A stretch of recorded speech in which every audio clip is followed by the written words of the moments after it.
सबसे पहले अपन बात करें कि दो व्यक्तियों के बीच में परामर्श हो सकता है। एक कौन होगा? परामर्श दाता होगा और एक होगा परामर्श प्रार्थी। दो नाम बताए थे। प्रार्थी कौन हुआ? जो समस्या लेकर अपने बीच में आया है, जो परामर्श जो काउंसलिंग लेने अपने बीच में आया है, उसको क्या बोलेंगे? उसको बोलेंगे ये प्रार्थी है। और अपन कौन होगा? दाता। अपन परामर्श दे रहे हैं उस व्यक्ति को। तो हम क्या कर रहे हैं कि सबसे पहले किसी व्यक्ति या समूह को, तो समूह तो आएगा नहीं इसमें, क्यों नहीं आएगा? कल अपन ने इससे बात करी कि किसी काउंसलिंग कैसे होती है? 1 to 1। एक व्यक्ति है और एक व्यक्ति को एक ही व्यक्ति काउंसलिंग दे सकता है, ठीक है।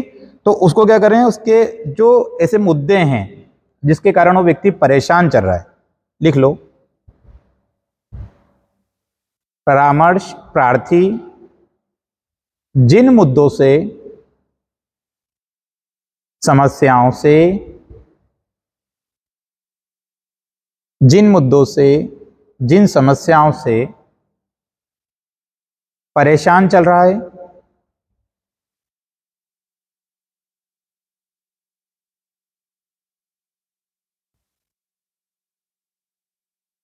उनसे मुक्ति दिलाने हेतु,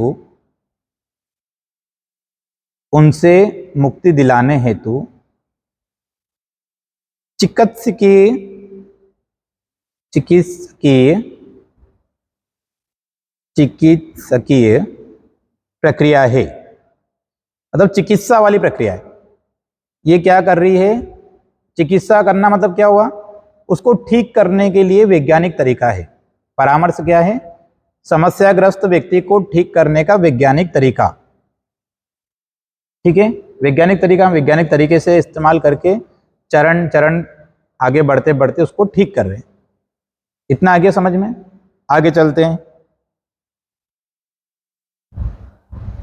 जो व्यक्ति परामर्शदाता है उसका प्रोफेशनल होना बहुत आवश्यक है। प्रोफेशनल, इसको हिंदी में बोलते हैं पेशेवर। पेशेवर होना बहुत ही आवश्यक है।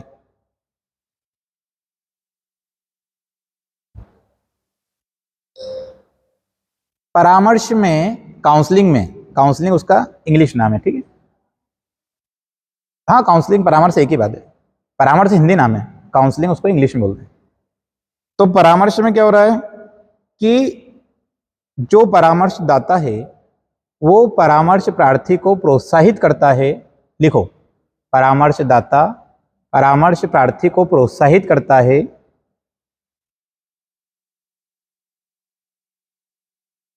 कि वो खुलकर, प्रार्थी को प्रोत्साहित करता है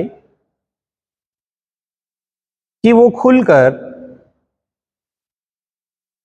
अपनी भावनाओं को, कि वो खुलकर अपनी भावनाओं को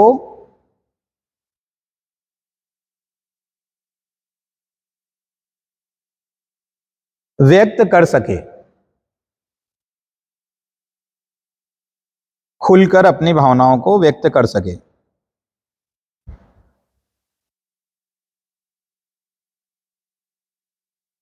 परामर्श से, अगले में लिखना, परामर्श से व्यक्ति के मन के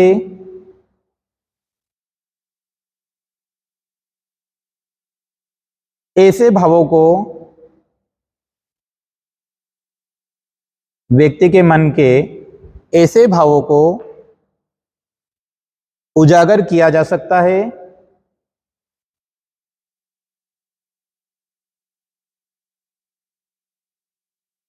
जो कि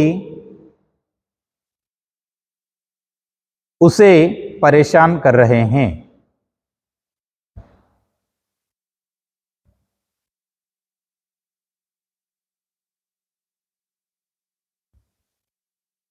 परामर्श से, अगली लाइन, परामर्श से लोगों को अपने लक्ष्यों को पहचानने में मदद मिलती है। परामर्श से लोगों को अपने लक्ष्यों को, टारगेट, अपने लक्ष्यों को पहचानने में मदद मिलती है।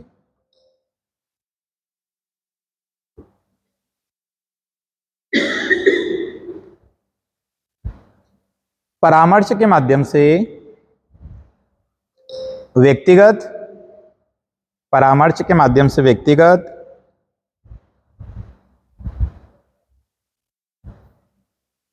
सामाजिक,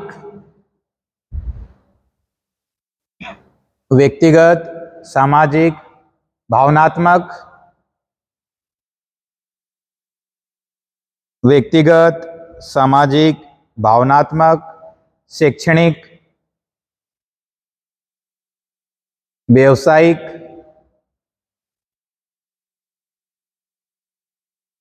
विकास को बढ़ावा मिलता है। व्यावसायिक विकास को बढ़ावा मिलता है।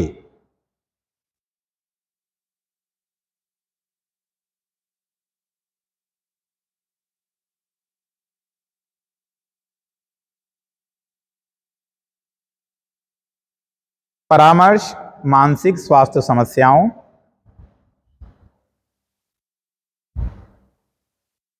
और परामर्श मानसिक स्वास्थ्य समस्याओं और मनोवैज्ञानिक विकारों के इलाज में मदद करता है।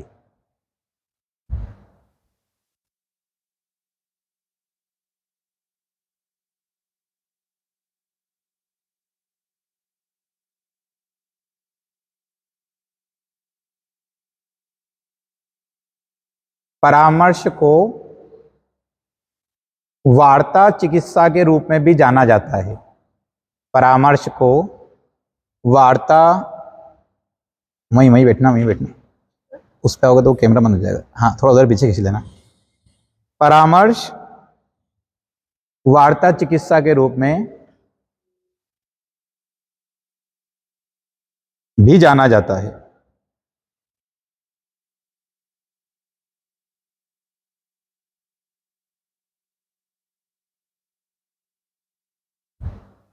तो ये अपन ने, अब इसके प्रकार पे आ जाते हैं।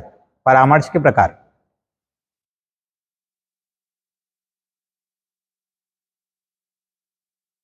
पहला लिखना व्यक्तिगत परामर्श,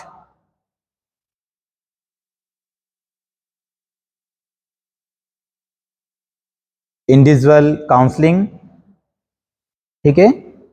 फिर युगल परामर्श, युगल परामर्श मतलब कपल परामर्श।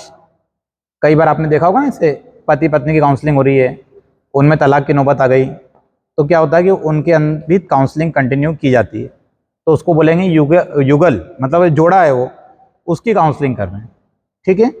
एक हो गया ऑनलाइन काउंसलिंग, कि आप दूर कोई व्यक्ति बैठा है, वो आपसे जुड़ा और ऑनलाइन माध्यम से आपने उसकी काउंसलिंग करी।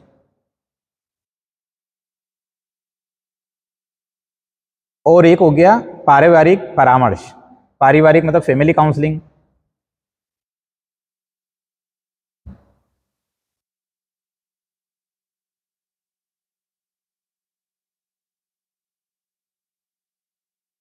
तो जैसे अपन ने सिंगल की बात करी, तो जब एक व्यक्ति से अपन काउंसलिंग कर रहे हैं, अपन ने क्या बोला, 1 to 1 काउंसलिंग होती है। तो जब वो दोनों युगल हैं तो भी उसको 1 to 1 काउंसलिंग में ले जाएगा, उनका मुद्दा एक ही है, लड़ाई झगड़े का जो मुद्दा वो एक ही है, तो उनको भी एक माना जाएगा। वो पेयर में भले ही ऐसे दो अलग अलग लोग हैं, लेकिन उनको माना एक जाएगा। ऐसे ही पूरा परिवार, तो परिवार फिर एक इकाई हो गई, और एक व्यक्ति इधर से, और ऑनलाइन में भी एक व्यक्ति उधर बैठा है और एक व्यक्ति इधर बैठा है, तो भी एक ही माना जाएगा उसको। हाँ, अलग अलग होगी, उनकी 1 to 1 होगी। जैसे परिवार में 6 लोग हैं और मान लो कि किसी मुद्दे पे उनकी काउंसलिंग करना पड़ रही है, तो क्या करेंगे, पहले एक व्यक्ति को बुलाएंगे, उसकी काउंसलिंग करेंगे, फिर दूसरे की करेंगे, फिर तीसरे की करेंगे। जैसे अपराध में कई बार होता है ना, पुलिस क्या करती है कि जैसे 6 लोगों ने अपराध किया, बहुत अच्छा पॉइंट है, 6 लोगों ने अपराध किया, तो 6 लोगों को क्या करेगी पुलिस, 1 to 1 काउंसलिंग करती है। जैसे एक व्यक्ति को पूछा पहले, हाँ पूरा घटना बताओ क्या हुई थी, और पुलिस ने क्या करा, कागज पेन लेके बैठती है पुलिस, उसकी पूरी घटना जैसा वो बता रहा है उसको 1 to 1, वो जो बोले उसको 1 to 1 point two point note कर लेती है, ऊपर उसका नाम लिख देती है। सेकेंड पेज पलटती है, दूसरा व्यक्ति बुलाती है, हाँ आप बताओ घटना क्या हुई थी, वो पूरी घटना बताता है, 1 to 1 पुलिस उसको भी नोट करती है। तीसरा व्यक्ति आता है, वो पूरी घटना बताता है, उसको नोट करती है। चौथा आता है, वो बताया, पांचवा आया उसका, और छठा आया उसका। फिर उनके अंदर पॉइंट निकालती है पुलिस कि कहाँ पर ये अलग अलग हो रहे हैं।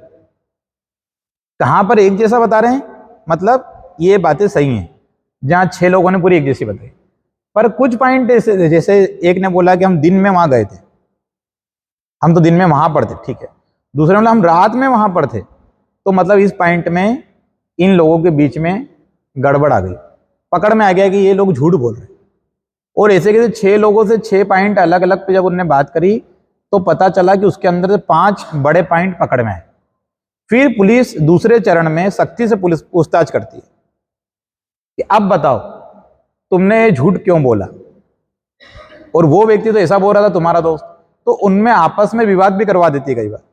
तो उसके कारण क्या होता है, एक दूसरे से बचने के लिए कि ये 5 थे मैं नहीं था, फिर वो व्यक्ति खुद ही सब कुछ सच सच बताने लग जाते हैं। तो जहां सामूहिक रूप से कोई अपराध होता है तो वहां पुलिस काउंसलिंग 1 to 1 इस्तेमाल करती है। उसको वो पूछताछ का नाम देते हैं, पर वो एक तरह की काउंसलिंग ही हो रही है। एक एक व्यक्ति से बात कर रहे हैं, पर उसका वहां चिकित्सा समाधान नहीं हो रहा है, वहां उनकी समस्या का समाधान पुलिस को करना है, खुद की समस्या को, उस केस को सुलझाना। उनकी समस्या क्या थी, केस को सुलझाना। काउंसलर का काम क्या है, समस्याग्रस्त व्यक्ति की समस्या से उसको बाहर निकालना, ये काउंसलर का काम है। तो आपको सबसे पहले ये जानना जरूरी है कि भाई जैसे मान लो कि आज अपन है और अपने पास में कोई व्यक्ति आया, तो आपको ये पता है कि आप जो उससे बात कर रहे हो, जो भी बातचीत उससे कर रहे हो, वो बातचीत क्या है, चिकित्सा का रूप है। जैसे मान लो एक व्यक्ति आया आपके पास में और आपने मान लो उसके फोन पे ही बात करी, उससे कहाँ पे बात करी, फोन पे ही बात करी, तो भी काउंसलिंग है। आपने उससे व्हाट्सएप पे बात करी, वीडियो कॉल में, तो भी काउंसलिंग है। कई बार हम किसी को ऐसे लिख के भी समझाते हैं, अरे कोई बात नहीं, हो गया तो अब ज़्यादा लोड मत लो। इस तरह से अपन उसकी काउंसलिंग करते हैं। कई बार किसी किसी लोगों का मैसेज, जो हमारे निकट के लोग होते हैं, उनको व्हाट्सएप पे समझाते हैं, कुछ को अपन फ़ोन पे समझाते हैं। तो सब काउंसलिंग के प्रकार है अलग अलग। तो आप क्या कर रहे हैं, कर तो रहे हैं, पर उसको जो प्रोफेशनल वे में सीख जाएंगे तो फिर बहुत अच्छे से किसी की काउंसलिंग कर पाएंगे। तो सबसे पहले काउंसलर का खुद का क्या होना जरूरी है, मजबूत होना जरूरी है, पेशेवर होना जरूरी है, प्रोफेशनल, कैसे सामने वाले व्यक्ति को हैंडल कर रहे हैं, और उसके साथ में उसको ज्ञानवान होना भी जरूरी है कि अलग अलग फील्ड के लोग आएंगे उसके पास, अलग अलग फील्ड के लोग आएंगे तो अलग अलग फील्ड की उसको जानकारी भी होना चाहिए। जब अलग अलग फील्ड की उसको जानकारी होगी तो वो उनकी फील्ड की समस्याओं को भी समझ पाएगा, तब व्यक्ति समझ पाएगा, जब तो समझ ही नहीं पाएगा। तो ये बातों को ध्यान रखना है कि काउंसलिंग में अपन ने उसको चरण चरण, एक एक स्टेप बाय स्टेप आगे बढ़ा रहे, उसको अपन लेकर बैठे फिर उससे अपन पूछ रहे हैं, जैसे 1 to 1 जब बैठे फिर पूछ रहे उससे कि आप बताओ आपकी समस्या क्या है। जैसे कल बात हुई थी आर्थिक समस्याओं पे, कोई व्यक्ति आर्थिक रूप से बहुत परेशान है, उसकी समस्या पे हमने कल बात करी। अब अपन बात कर रहे हैं कि जैसे मान लो कि जो व्यक्ति है और उस व्यक्ति ने आर्थिक समस्या के कारण सुसाइड कर लिया, तो उसके कुछ सिम्टम्स हमको पहले से दिखते हैं। क्या होता है, कोई भी व्यक्ति होता है जब वो समस्या से ग्रस्त होता है, तनाव में रहता है, तो उसके सिम्टम्स हमको दिखते हैं। उन सिम्टम्स पे हम कल बात करेंगे, कौन कौन से सिम्टम्स हमको इसे नजर आ जाएंगे कि अपने को पता चल जाएगा कि ये व्यक्ति धीरे धीरे डिप्रेशन से ऊपर जाके सुसाइड की तरफ जा रहा है। ठीक है, तो डिप्रेशन में तो कोई भी व्यक्ति जो पहुंचा है, वो यदि वो व्यक्ति आपके पास काउंसलिंग के लिए आता है, तो आपका मुख्य कार्य है उसको ठीक तरह से काउंसलिंग करना, उसकी ठीक तरह से परामर्श करना, और परामर्श करने के लिए आपको चरण मालूम होना चाहिए, तो आप उस चरण का उपयोग कर पाएंगे। चलिए, तो ठीक है, आज के लिए इतना पर्याप्त है।